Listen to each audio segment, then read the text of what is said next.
Dear brothers and sisters in Islam and humanity, Assalamu alaikum wa rahmatullahi wa barakatuh. May the peace, mercy and blessings of Allah subhanahu wa ta'ala be on all of you. Welcome to the show, Ramadan, a date with Dr. Zakir. I'm your host, Yusuf Chambers, and today we will be discussing the topic Suhoor and Iftaar. Dr. Zakir, Assalamu alaikum wa rahmatullahi wa barakatuh. Wa alaikum assalam wa rahmatullahi wa barakatuh. And how are you today? Fine, thank you, alhamdulillah. Alhamdulillah. I'd like to start the topic with an essential one. Even myself, I'm not 100% sure of the implications of the terms Suhoor and Iftaar. Could you shed some light on these terms for us? Alhamdulillah. Wassalatu wassalam. Ala rasulillah wa ala alihi wa sahbihi ajmain. Amma ba'd. A'udhu billahi minash shaitanir rajim. Bismillahir rahmanir rahim. Rabbi shrah li sadri wa yassir li amri wahlul 'uqdatam min lisani yafqahu qawli. The word Suhoor, it is derived from the Arabic word sahar, which means the later part of the night, and its plural is called as ashar. An Arabic word Suhoor means a meal which is taken just before the break of dawn. And the Arabic word Suhoor is the act of taking the meal Suhoor. So Suhoor is the act and Suhoor is the pre-dawn meal. As far as the Arabic word Iftar is concerned, the word Iftar is derived from the Arabic word fatar, which means to tear or which means to break. And the word fatur means the meal taken to break the fast. And the Arabic word iftar means the act of taking the meal to break the fast. I see. So Dr. Zakir, what is the significance of taking the Suhoor, the pre-dawn meal? According to the saying of our beloved Prophet Muhammad, it's mentioned in Sahih Bukhari, volume number 3, in the book of fasting, hadith number 1923, where our beloved Prophet said that Suhoor, the pre-dawn meal, in it is blessing. It's mentioned in Sahih Muslim, volume number 2, in the book of fasting, hadith number 2413, that it's mentioned that the difference between the fasting of the Muslims and the people of the book, the Ahl Kitab, the Jews and Christian, is the taking of the Suhoor, the pre-dawn meal. So that is the act which differentiates between the fasting of the Muslims and the people of the book, the Jews and the Christians. It's mentioned in the Silsila As-Sayyah, volume number 3, hadith number 1045. Our beloved Prophet Muhammad said that blessings are found in 3 things. One is the Jama, that is the congregation. The 2 is At-Tarid, that's a sort of a food. And the 3rd is the Suhoor, the pre-dawn meal. A similar message is repeated in Silsila As-Sayyah, volume number 3, hadith number 1291, where our beloved Prophet said, blessings are in 2 things. One is Suhoor and one is a just measurement, that is while weighing. And there are several hadith in which our beloved Prophet ﷺ, he is talking about Suhoor, that in it is blessing and it is better for the Muslim Ummah. It's also mentioned in Sahih Al-Jami, volume number 1, hadith number 3683. One of the Sahabas enters the house of the Prophet when he's having a Suhoor, and the Prophet says that in the Suhoor is a blessing, so do not leave it. And a similar message is given in Musnad Ahmed, where the Prophet said that Suhoor is blessed, so do not leave it, even if you have a gulp of water. Because Allah and His angels, they send blessings on the person who has Suhoor. And similar messages are given in several Sahih hadith, including Sunan Abu Dawud, volume number 2, hadith number 2337, where a person enters when the Prophet is having his Suhoor, and the Prophet says that have Suhoor, it is a blessing for you, and in the Suhoor is a blessing. So there are various hadith talking about the blessings of Suhoor. So it is a niyama, and the reason the Prophet always said that have Suhoor, so that the people don't overburden themselves, because when we fast they should have the Suhoor, so that they don't overburden themselves and they have the proper fast. Okay, thank you very much for that answer, Dr. Zakir. Just a little question, or it could be just a clarification, regarding the historical significance from the Quran regarding suhoor, the pre-dawn meal. Before the Quran stipulated exactly how it should be taken, how did the Sahaba, the companions of the Prophet Muhammad sallallahu alaihi wasallam, start and begin the fast? Before the Quran gave the exact details of the timings of suhoor, etc., the Sahaba that the Prophet, before the Quranic verse of Surah Baqarah chapter 2 verse number 87 was revealed, they used to follow what was practiced earlier by the Ahl Kitab, by the people of the book. And that you get from various records, even from the Hadith, etc. And at that time, they were supposed to have the Iftaar immediately after sunset. And once they went to sleep, they could not have any meal. Then they had to fast the complete next day, and they could only have the meal next day after sunset. So this was the practice that was followed earlier. And there's a hadith which is mentioned in Sahih Bukhari, Book of Fasting, hadith number 1915, where it mentions about a Sahaba by the name of Qais ibn Sirmar al-Ansari. And he comes one day to the house at the time of Iftar, after doing a lot of hard work, and he tells his wife that I'm hungry, please can I have some food for Iftar? So the wife says, there's no food in the house, I will go and get from outside. So when she goes out to get food, because this Sahaba, Qais, may Allah be pleased with him, he was very tired. So before the wife comes back, he goes to sleep. Sleep overtakes him. So by the time the wife comes back and she sees the husband sleeping, she says, oh, what a disappointment. Now we can't have the meal. So when he gets up, next day he could not have the food, and he had to fast the whole next day. And by the time evening comes, he faints. So they took the matter to the Prophet and told him what had happened. And after that, the verse of the Quran, Surah Baqarah, chapter number 2, verse number 187 was revealed, that you can approach your wife and eat and drink until the white thread of dawn is differentiated from the black thread. So then were the rules laid down. That means you could eat the full night, and then the verse continues, you can fast till the night falls, means till sunset. So before this verse was revealed, the action of the fast was different. They could have only one meal immediately after sunset, and once they sleep, they could not have again, until this verse of Surah Baqarah chapter 2 verse 97 was revealed. And that's what we follow today. Well, that's very comforting to know that we can have the dawn meal, because I think a lot of people will be suffering otherwise. The mercy of Allah subhanahu wa ta'ala, indeed. Dr. Zakir, you mentioned a verse just now. Can we just ask you the significance of that verse? Eat and drink until the white thread of dawn appears distinct from the black thread. When this verse was revealed for the first time, Surah Baqarah chapter number 2, verse number 187, it said that eat and drink till the white thread you can differentiate from the black thread. The moment this verse was revealed, the Sahabas understood the meaning as the verse was revealed, and it's mentioned in Sahih al-Bukhari, volume number 6, hadith number 4509, that one Sahaba, the moment he heard this verse, he took two hair strings, one black and one white, and he kept it beneath his pillow. And when he got up for suhoor, he tried to differentiate between the white string from the black string, and he could not really understand, so he went to the Prophet and asked him, what does it mean? And another hadith that's mentioned in Sahih Bukhari, volume number 6, hadith number 4510, where it says that one Sahaba, he took two threads, one black thread and one white thread, and he tied it in his toes, in the legs, and he kept on eating until he can differentiate between these two threads.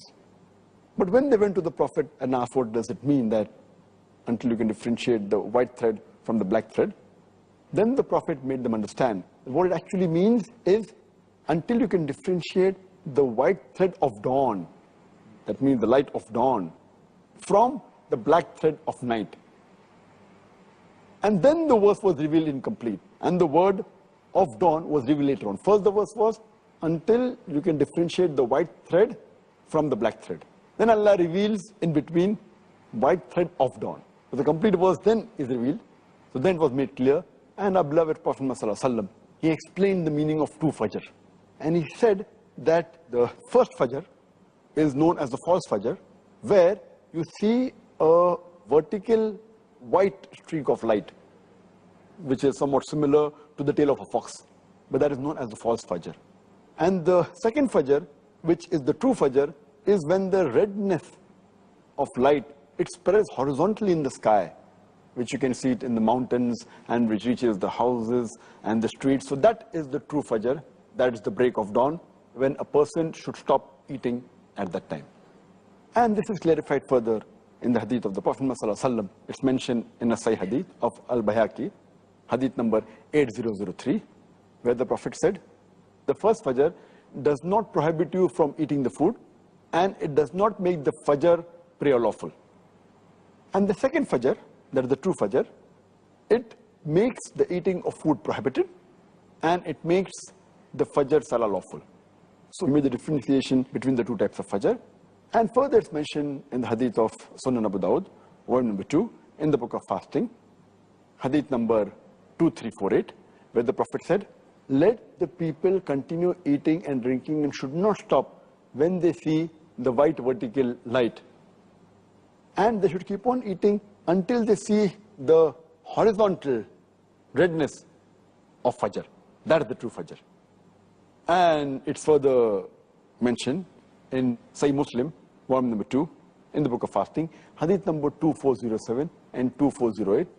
Hazrat Aisha, may Allah be pleased with her, she said that let not the call of Bilal, may Allah be pleased with him, and the whiteness of the first fajr deceive the people, and let them not stop eating. That means they can continue eating.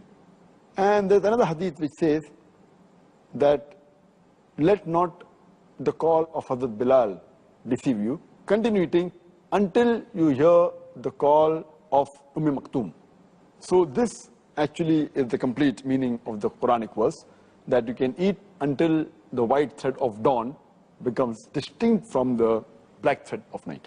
Thank you very much for the answer. Dear brothers and sisters, inshallah, we'll meet soon after a short break. It is Ramadan. Dear brothers and sisters in Islam and humanity, Assalamu alaikum. Welcome back to the show, Ramadan, a date with Dr. Zakir. I'm your host, Yusuf Chambers. Today, we are discussing the topic, Suhoor and Iftaar. Dr. Zakir, is there any specific time for taking the Suhoor mentioned in the Sunnah of the Prophet Muhammad sallallahu alaihi wasallam? As far as the Suhoor is concerned, Suhoor is the pre-dawn meal. It can be taken any time from midnight up to just before the break of dawn. And as the Quran says, which I mentioned earlier, in Surah Baqarah, chapter number 2, verse number 187, eat and drink until the white thread of dawn appears to you distinct from the black thread. So you can have the Suhoor anytime from midnight up to the break of dawn. But according to the Sunnah of the Prophet, it is preferable to delay the Suhoor as late as possible, and just before the break of dawn. That is preferable. And there are various hadith mentioning about that.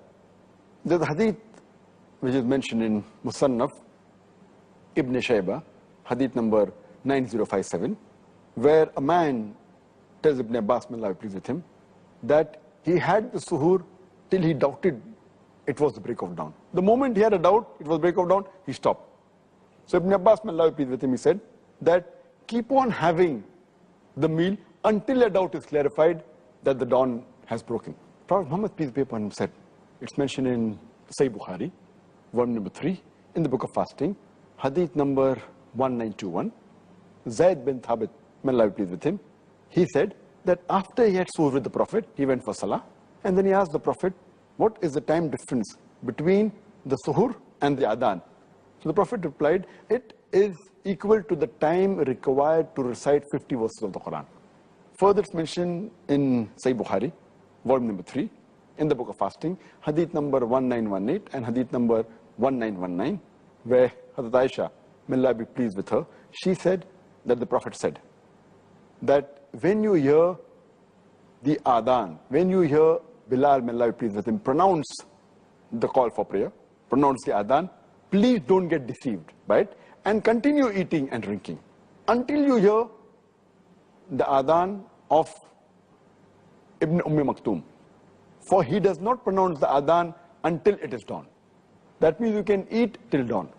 That is the time for suhoor. But there are various hadith talking about the sunnah of delaying the suhoor. It's mentioned in Sahih Jame, volume number 1, hadith number 2835, where a beloved Prophet ﷺ said that you should hasten in breaking the fast and delay in having the suhoor.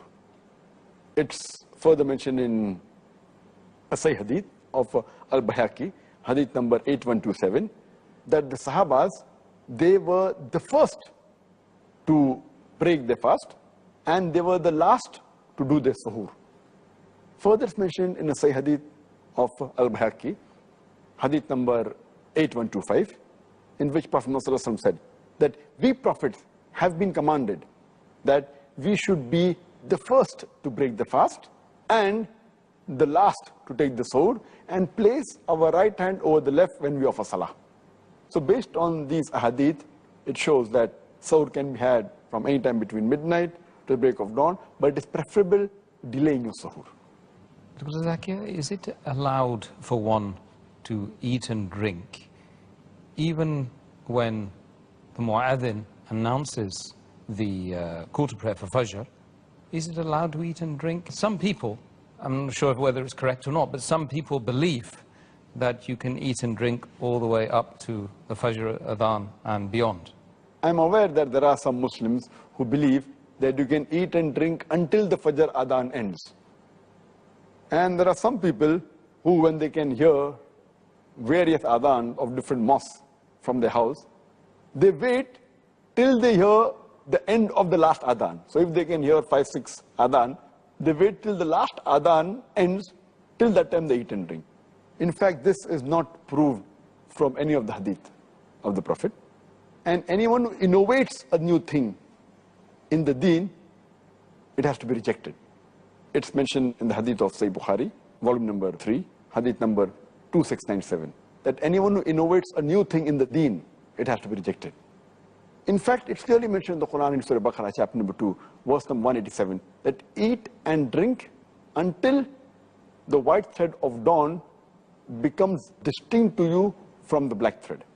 That means the moment dawn breaks, moment you hear the adhan, you have to stop eating. And as I quoted earlier, the hadith of Sahih Bukhari, volume number 3, book of fasting, hadith number 1918 and hadith number 1919, where Hazrat Aisha, may Allah be pleased with her, she said, when you hear the adhan of Bilal, may Allah be pleased with him, continue eating and drinking until you hear the adhan of Ibn Maktoum. For when he gives the adhan, it is the time for Fajr, that dawn breaks up. That means the moment you hear the adhan, you have to stop eating. The moment you hear the adhan, you have to stop eating. But there is a concession given by our beloved Prophet ﷺ. It's mentioned in a Sahih hadith of Sunan Abu Dawud, volume number 2, in the book of fasting, hadith number 2343, where the beloved Prophet said that when you hear the adhan, and if you have drinking vessel in your hand, you are allowed to satisfy yourself from that vessel. That means our beloved Prophet has given a concession that while you're eating or drinking, something is in your hand, you can complete it. But that doesn't mean that if you have a big sandwich in your hand, that you complete it.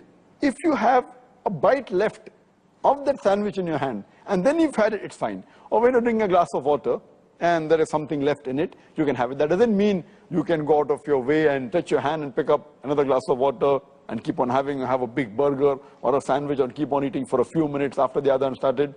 And it's a misconception that you can eat till the end of the adhan. There's no hadith saying that. Because you start the adhan the moment the Fajr prayer's time starts. A moment it's the break of dawn, the adhan has to be given. The moment you hear the adhan, you have to stop eating. Dr. Zakir, when is the correct and the best time to break the fast? The best time to break the fast is as soon as night falls.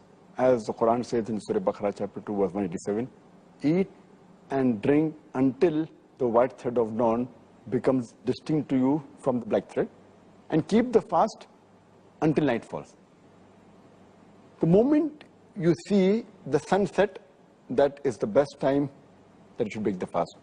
And there is a hadith of Muhammad Sallallahu Alaihi Wasallam mentioned in Sahih Bukhari, volume number 3, in the book of fasting, hadith number 1954, where the beloved Prophet said, when you see the night falls from this side and the day vanishes from this side and the disk of the sun sets, you have to break your fast. Another hadith mentioned by Abu Sa'id, may Allah be with him, of Sahih Bukhari, volume number 3, book of fasting, chapter number 45. He said, we broke the fast moment we saw that the sun had set. And our beloved Prophet, Muhammad Sallallahu Alaihi Wasallam, as I mentioned earlier, it's mentioned in Sahih Jami, volume number 1, hadith number 2835, that the beloved Prophet said that you should hasten in breaking your fast and you should delay your suhoor.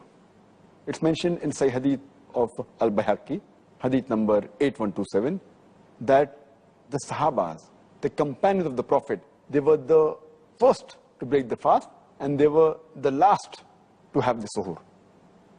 It's also mentioned in Al-Bayhaqi, hadith number 8125, that Prophet Muhammad Sallallahu Alaihi Wasallam said that we prophets have been commanded that we have to hasten in breaking our fast and delay our suhoor and keep the right hand over the left while offering salah. There are various other hadith which specifically mention that we have to hasten the breaking of the fast. It's mentioned in Sahih Bukhari, volume number 3, in the book of fasting, hadith number 1957, that our beloved Prophet said that my people will be on the right path till the time they hasten in breaking their fast. It's further mentioned in Sahih Ibn Hibban, volume number 8, hadith number 3510, where the beloved Prophet ﷺ said that my people will be on the sunnah till the time they do not wait for the stars to break the fast. Our beloved Prophet ﷺ also said, it's mentioned in Sahih Ibn Hibban, hadith number 3509, that the beloved Prophet said that my religion will be seen till the time my people, they hasten in breaking the fast and not do like the Jews and Christians who delay the fast. So based on all this Sahih hadith, we have to realize that we have to break the fast as early as possible. It is the best. Immediately after the sun sets. Dr. Zakir, in difference to what you've said, there are some people who delay the breaking of the fast and the Maghrib prayer on the premise that they don't believe the sun has completely set and on the basis that they believe it's always better to be on the safe side. Is this a correct logic? There are a large number of Muslims who they want to be safe and they delay the breaking of the fast. Even though the sun has set, they said, let's wait for about 3 or 4 minutes, then we'll break. Because they want to be careful, because of the hadith of our beloved Prophet ﷺ, it's mentioned in Sahih al-Targhib, hadith number 991, where the Prophet, he speaks about his dream, that he has a dream, and he's taken up, and there he hears the sound of people howling. And he asks that who are these people? These are the people in hellfire. Then he's taken to another corner and he sees that people are hung from the hamstring and the corner of the mouths are torn and there is blood dripping.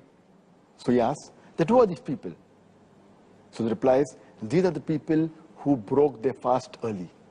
So based on this hadith that if a person breaks the fast early, he'll be hung from the hamstring and his mouth will be torn and there'll be dripping of blood. People go out of their way to take a precaution and they delay by 4 or 5 minutes. Now this is against the sunnah. Breaking early is wrong, but delaying it is also wrong. Because as I mentioned earlier, it's clearly mentioned in the Quran, in Surah Baqarah chapter 2 verse number 187, that keep the fast until night falls.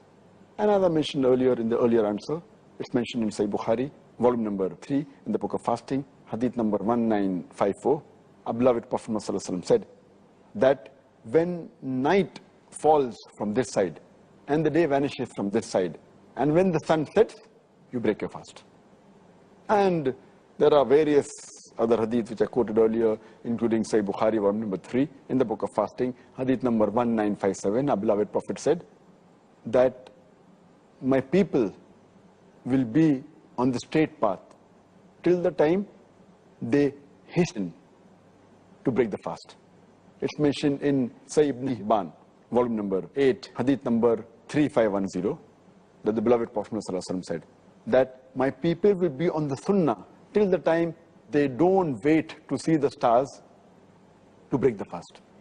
And it's also mentioned in Sahih ibn Hibban, volume number 8, hadith number 3509, that the beloved Prophet ﷺ said that my religion will be seen till the time my people hasten in breaking the fast and do not delay like the Ahl Kitab, the Jews and the Christians. So here there are various hadith talking about you should hasten breaking the fast.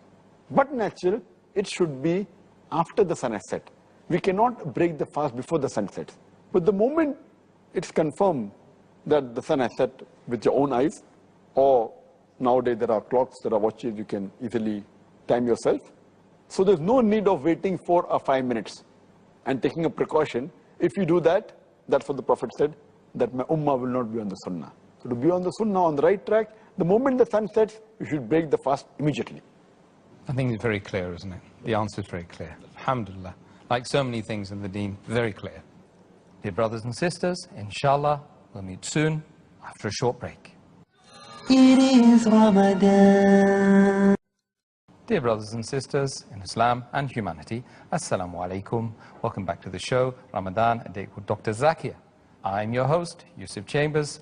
Today, we are discussing the topic, Suhoor and Iftaar. Dr. Zakir, what did the Prophet Muhammad sallallahu alaihi wasallam prefer to eat when breaking his fast? It's mentioned in the hadith of Sunan Abu Dawud, volume number 2 in the book of fasting, hadith number 2349. It's mentioned that Prophet Muhammad sallallahu alaihi wasallam, when he used to break his fast, he used to have fresh dates, rutub, fresh dates. And if he did not find fresh dates, he used to have dried dates. And if that wasn't available, he used to have water. So the best is to have fresh date, that is the sunnah of the Prophet. If you can't find fresh date, then you can have dried dates. If you can't find dried date, then have water. If you can't find water, then any food that's available, you can break your fast. And if you can't find any food, or if you're midway traveling, then at least you break the fast with the intention. You intend in your heart that you've broken the fast, and as soon as you find food, you can have it. SubhanAllah, hopefully we won't be in that situation these days. One never knows. Doctor, what's the best thing to announce whilst you're breaking the fast? The dua or the prayer or any announcement which is specific for breaking the fast? Many Muslims, they say many du'as before they put the food in their mouth. And all these du'as that is there of breaking the fast, most of them, they are zaif or they are unauthentic, they are mawdu. The authentic dua while breaking the fast is of Sunan Abu Dawud, volume number 2, book of fasting, hadith number 2350, in which the Prophet recited, it's mentioned, Zahaba Zama, Wabtallati Uruku, Wabsabat al-Ajr, inshallah, which means that the thirst has been quenched, the veins have been moistened, and the reward is certain if Allah wills. Now, though this dua is authentic, some of them say this dua before they put the food in their mouth, before they break the fast, which by meaning itself it doesn't make sense.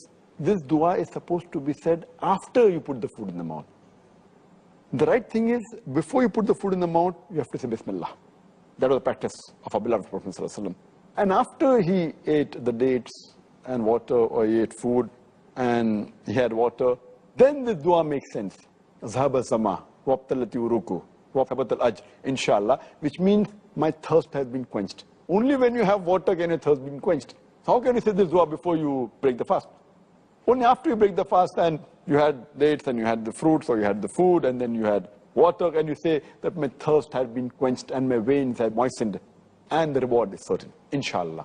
And there are various other hadith of our beloved Prophet ﷺ. So as far as the dua, immediately before breaking the fast, say Bismillah, and after breaking, when your thirst is quenched, you have to read this dua. But there are other hadith. It's mentioned in Ibn Majah, volume number 3, hadith number 1752, that the beloved Prophet said that the dua of 3 people are never unanswered, means they're always answered. That is the dua, the supplication of a just ruler and imam, the dua of a person who fasts until he breaks the fast, and the dua of an oppressed. The same message is repeated in Ibn Majah, volume number 3, hadith number 1753, that a person who fasts, his dua accepted when he breaks his fast. So before breaking the fast, you can do any dua, you can pray to Allah subhanahu wa ta'ala, in your own language, in the Arabic, Rabbana atina fid dunya hasanatan wa fil akhirati hasanatan wa qina adhaban nar. Any dua you can ask from Allah subhanahu wa ta'ala, ask for forgiveness, ask for supplication. Whatever you feel, you can ask. This is the best time before breaking the fast. Thank you very much, Dr. Zakir. Now we are furnished with the information. We can go out there and break our fast more appropriately, inshallah. Dr. Zakir, now we've completed the interview stage on Suhoor and Iftaar. Once again, we have many questions from the audience, and I think it's time that we answered some of them, don't you? Inshallah. The first question, member of the audience, he asked, or he or she could be, different du'as are recited at the beginning of the fast, during the Suhoor. Which is the most authentic? As far as reciting any dua, I do not know of any Sahih hadith in which the Prophet has recited any dua at the Suhoor time, or any of the Sahaba has mentioned any dua. I don't know of any. In fact, what our Prophet said, it's mentioned in the hadith of Tirmidhi in the book of fasting, hadith number 730. Our beloved Prophet said that anyone who has not intended to fast before dawn, there's no fast for him. The Prophet so said, hadith of Sunan Nisai in the book of fasting, hadith number 2331, our beloved Prophet said, there is no fast for a person who has not intended to fast the night before. That means intention is compulsory for fasting. It should be done before the break of dawn, or as the hadith says, that the night before. Means any time before the break of dawn, you can intend. But when you intend, you need not say it loudly. It's not required. Because you intend in the heart. So the main thing is intend in your heart that you're going to fast, and that's sufficient. When you want to pray, you intend, you do niyah for praying, and you pray. You don't have to say it loudly. The same way, you don't have to say that I intend to fast. But many people, many of the Muslims have invented words in Arabic or in different languages that I intend to fast tomorrow, etc., which we don't find in any of the Sahih hadith, and neither do we find in the sayings of the Prophet or of the Sahabas. So the best is to intend in your heart, that's it, and there's no particular dua for Suhoor. Okay, that's very enlightening, that answer. Hope that answers the question of the participant, the audience. Next question from our audience. If a person has the intention of waking for the Suhoor, but unfortunately he or she doesn't manage to wake up, is his or her fast still accepted? If a person before sleeping has the intention of fasting tomorrow, and he had the intention of getting up for Suhoor, but could not get up for Suhoor because he overslept, etc., having Suhoor is not fardh, it's a sunnah. Our beloved Prophet said in Sahih Bukhari, volume number 3 in the book of fasting, hadith number 1923, he said that in the Suhoor is a blessing. It's a sunnah, recommended sunnah, but if a person oversleeps, it's not a fardh to have Suhoor, because he had the intention of getting up, he had the intention to fast, his fast will be accepted. Jazakallah khair, Dr. Zakir. Next question. Somebody wants to know, did the Prophet Muhammad sallallahu alaihi wasallam recommend any particular food for the dawn meal? It's mentioned in a Sahih hadith of Sunan Abu Dawud, volume number 2, in the book of fasting, hadith number 2338. The beloved Prophet said, the believer's meal, the best is dates for Suhoor. For the pre-dawn meal, for Suhoor, the best meal is the date. The Prophet also said, it's mentioned in Musnad Ahmed, hadith number 11086. The Prophet said that have Suhoor even if it's a gulp of water. So the best is dates, and he had other things, and we should also have water. So these are the things that the Prophet recommended for Suhoor. Dates must have some amazing scientific qualities. We need a program in itself just to discuss that. Dr. Zakir, next question, question 4. There's a hadith which mentions that if a person eats or drinks forgetfully, then Allah has provided him with food and drink. Last Ramadan, whilst fasting, my husband requested me a glass of water. Not realizing that he was fasting, I served him with a glass of water and he drank. Should I have reminded him that he was fasting, or consider it a provision from Allah? The question has rightly mentioned that the beloved Prophet ﷺ, he has mentioned in Sahih Bukhari, volume number 3, in the book of fasting, hadith number 1933, the beloved Prophet said that if a person unintentionally, out of forgetfulness, while fasting, has something to eat or drink, he should complete his fast. And what he has eaten and what he drank, he should think it's from Allah subhanahu wa ta'ala. So, but a person who has unintentionally, out of forgetfulness, it is totally valid, he can complete the fast. But here, the husband has forgotten. The wife knew it very well. What the wife should have done was, she should have reminded the husband. Because the Quran says, in Surah Al-Imran, chapter 3, verse number 110, تَأْمِرُونَ بِالْمَعْرُوفِ وَتَنْهَوْنَ عَنِ الْمُنْكَرِ.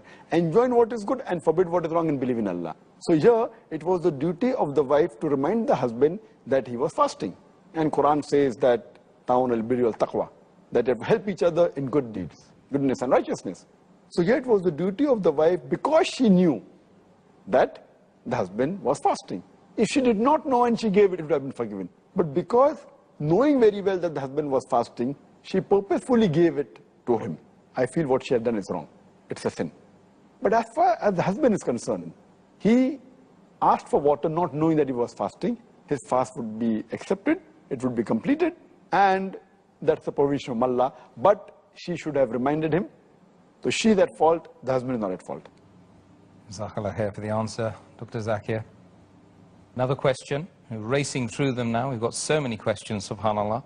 How do we calculate the time of suhoor and iftar in countries which have no distinction between night and day? As far as those countries or those cities which have very long days or short days, or very long nights or short nights, as long as there is clear distinction between day and night, where you can come to know the sunset and sunrise, in these countries they have to observe the same rules of fasting, right from dawn up to sunset. And after sunset, up to the time of dawn, they can eat and drink and approach their wife. But in those countries and those places where there's no distinction between the day and night, where you can't come to know when does the sun rise, when does the sun set, or you have day for days together for more than 24 hours, or you have night for nights together, for more than 24 hours. In these places, they should follow the timing of the city or the country which is closest to them, which has a clear distinction between day and night. Okay, that's very, very clear, isn't it? Dear brothers and sisters, inshallah, we'll meet soon after a short break. It is Ramadan. Dear brothers and sisters in Islam and humanity, Assalamu alaikum. Welcome back to the show, Ramadan, a date with Dr. Zakir. I'm your host, Yusuf Chambers. Today, we are discussing the topic, Suhoor and Iftar. Dr. Zakir, next question. Question 6. If a person is fasting and traveling long distance in a plane and is midway to his destination, should he break his fast according to the time of origin or the time at destination, as there is a difference between the two of several hours? This normally happens, and I do keep on traveling during Ramadan quite often in planes, and this is a common problem, and people not aware of the Sharia, of the ruling. Many of them say, oh, I will break the fast according to the time of origin, some say time of destination, and there's a big confusion between most of the travelers. But the right ruling is that, as Allah says in the Quran, in Surah Baqarah chapter 2, verse number 187, that fast until night appears. Another beloved Prophet said in Sahih Bukhari, volume number 3, book of fasting, hadith number 1954, that until the sun sets. So when a person is traveling in a plane, it is very easy. He should just slide the window up and see the sun. The moment the sun sets, he can break his fast. He should not bother what is the time of the origin, what is the time at the destination. He should see that where he is, from the position where he is, the moment if he sees the sun set, complete disk has vanished, he should break the fast. Similarly for Suhoor, the moment he sees the vertical white streak of dawn, it is the false dawn. The true dawn is when he sees a reddish horizontal. When he sees that, it's the time for suhoor, you should stop eating. So while person is in a plane, it's very easy to decide. He doesn't have to ask anyone, just slide the window up. If it's not from his side, he can go to the other side and see the sun and decide whether the time is there for suhoor or for iftar. No, you made a what sounds a very complicated situation to be very simple, in fact. Alhamdulillah. That's the purpose of these programs, isn't it? Alhamdulillah. Another question, question 7. If a person breaks his fast after sunset on the ground and immediately takes off in a plane and then sees the sun, does he have to stop eating? Is his fast valid, or should he repeat it? And this situation can happen to a traveler, that he's in a place and the time for iftar is there, the sun is set, and he has iftar, and immediately the plane takes off, maybe 2 minutes after iftar. The sun sets at 6 o'clock, and 6:02, 2 minutes after 6 o'clock, the plane takes off. And the moment the plane takes off, it goes at a high altitude, and at that time you can see the sun. So what happened? Does he have to stop eating? The person who has completed his fast where he was staying, the fast is valid. He doesn't have to stop eating. The fast of that day is finished. He has completed the fast. He can have the iftar. Even when he goes to a high altitude and he sees the sun, he need not stop eating. His fast is completed. But on the other hand, if a person takes off 2 minutes before at 5:58 or 2 minutes to 6, 2 minutes is balance to break his fast. And if he takes off and then sees the sun, and he sees the sun for another 5-10 minutes, he should not break his fast. He can't say, okay, while at the ground 2 minutes was left, so now it is 6 o'clock, the time is up, I will break my fast, because there he can see the sun. So at that time, he should continue fasting. Only after the sun sets, maybe after 5 minutes or 10 minutes or 15 minutes, that's the time that he should break his fast. And similarly, while traveling in a plane, if suppose the pilot is there and the sun can be seen, the pilot should not take the plane down so that you can break the fast early. But if there's a technical problem and you have to change the altitude and come down, and if the sun sets for the person in the plane, then they can break the fast. Jazakallah khair, Dr. Zakir. Next question. I can hear 2 adhans from different mosques, and the timing of both the adhans differ by a few minutes. When should I break fast? At the first or second adhan? As far as breaking of the fast is concerned, the 2 adhans, and both the time differ, you have to find out that which of the 2 muaddin mentions the adhan, pronounces the adhan at the right time. The right time is when the sun sets.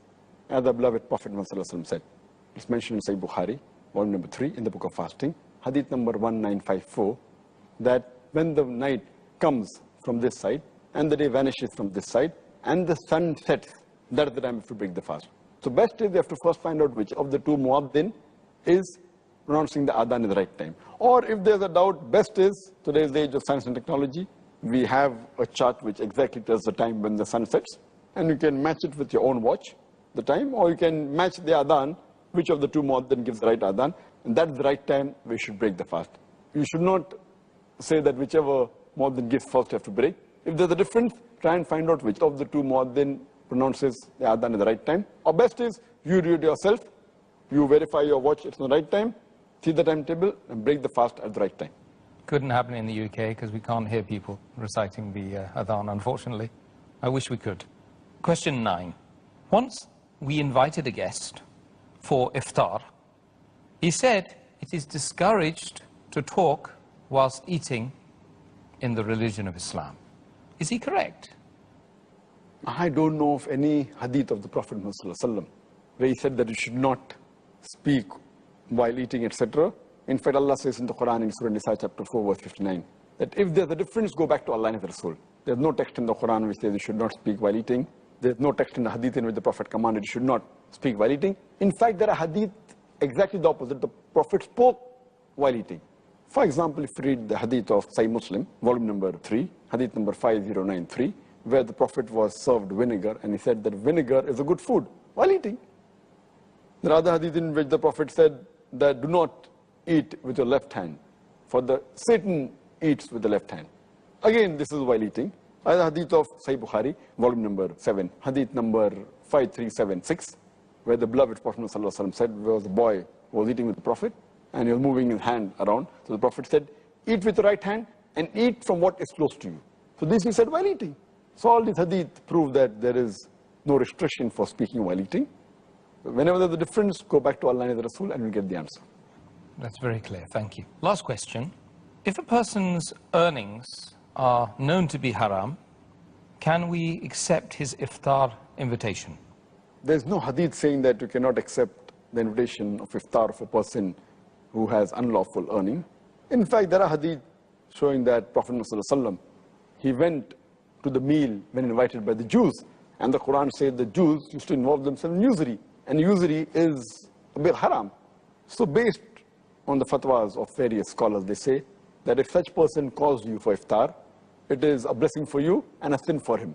If he has earned something from wrong means, he'll be held responsible, you won't be responsible for that. Jazakallah khair, Dr. Zakir, for that final answer. That is, we've reached the end of today's show.